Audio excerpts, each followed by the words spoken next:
দক্ষিণ এশিয়ার আকাশে আবারও যুদ্ধের গন্ধ।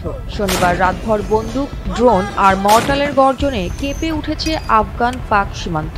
সকালে দেখা গেছে আফগানিস্তানের অন্তত ১৯টি সীমান্ত পোস্ট এখন পাকিস্তানের দখলে, যেন এক রাতেই পাল্টে গেছে মানচিত্র।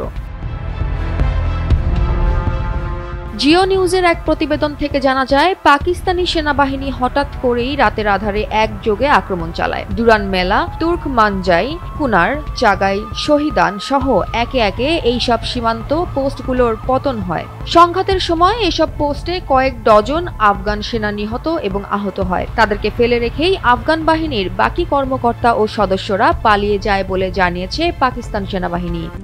RICL TMX, যুগের পর যুগ স্থাপনা থাকে মজবুত।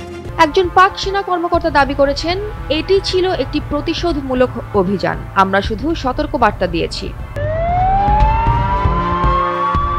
বৃহস্পতিবার মধ্যরাত থেকেই শুরু হয় এই উত্তেজনার আগুন।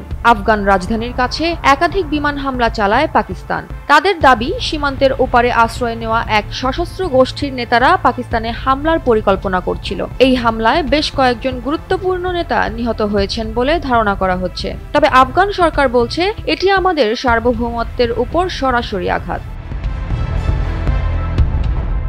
গত শনিবার রাতেই আফগান বাহিনী পাল্টা হামলা চালায়। পাকিস্তানের বাজাউর, কুরম, দির, চিত্তাল, বারামচায় গোলাবর্ষণ হয়, কিন্তু পাকিস্তানের সেনাবাহিনী তখন সম্পূর্ণ প্রস্তুত। ভারী অস্ত্র, ট্যাঙ্ক আর নজরদারি ড্রোনে জবাব দেয় তারা। ভোর নাগাদ ১৯টি পোস্টে উঠতে শুরু করে পাকিস্তানের পতাকা। বিশ্লেষকরা বলছেন, এই সংঘাত দক্ষিণ এশিয়ার নিরাপত্তা ভারসাম্য পুরোপুরি নড়িয়ে দিতে পারে, কারণ সীমান্ত এখন আর শুধু সীমান্ত নয়, এটি দুই দেশের প্রতিশোধের রেখা। গত এক রাতে বদলে গেছে ১৯টি পোস্টের নিয়ন্ত্রণ, সেই সাথে বদলে গেছে দুই দেশের বিশ্বাস, সীমান্তের শান্তি আর আঞ্চলিক স্থিতি। প্রশ্ন এখন একটাই, এই দখল, এই প্রতিশোধের খেলা শেষ কোথায় গিয়ে থামবে? জয়া হাসান, NPB।